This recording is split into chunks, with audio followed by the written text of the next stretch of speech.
अगर आपके पास भी लाइफ इंश्योरेंस है तो ये बात आपको पता होनी चाहिए, बीमा धारक या नॉमिनी दोनों की मृत्यु हो जाए तो इंश्योरेंस का पैसा किसे मिलता है। एक परिवार में पति ने लाइफ इंश्योरेंस कराया था, लेकिन एक हादसे में पति और नॉमिनी दोनों की मौत हो गई। सवाल ये है कि बीमा के लाखों रुपए आखिर किसे मिलेंगे। इसका जवाब जानना हर पॉलिसी होल्डर के लिए जरूरी है। अगर दोनों की मृत्यु हो जाए, इस केस में अगर पॉलिसी होल्डर और नॉमिनी, सबसे पहले ये देखना जरूरी है कि नॉमिनी की पॉलिसी होल्डर से पहले मृत्यु हुई है या बाद में, और पॉलिसी में नॉमिनेशन किस तरीके से दर्ज है।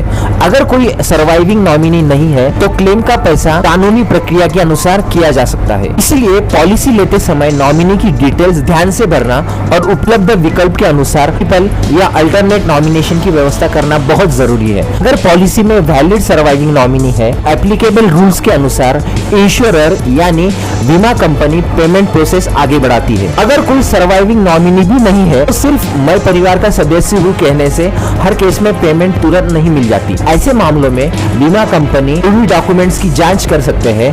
कुछ सिचुएशंस में सक्सेशन सर्टिफिकेट जैसे लीगल डॉक्यूमेंटेशन की भी जरूरत पड़ सकती है। इसीलिए आज ही अपने इंश्योरेंस पॉलिसी निकालिए और 3 चीजें जरूर चेक करें। पहला, नॉमिनी का नाम।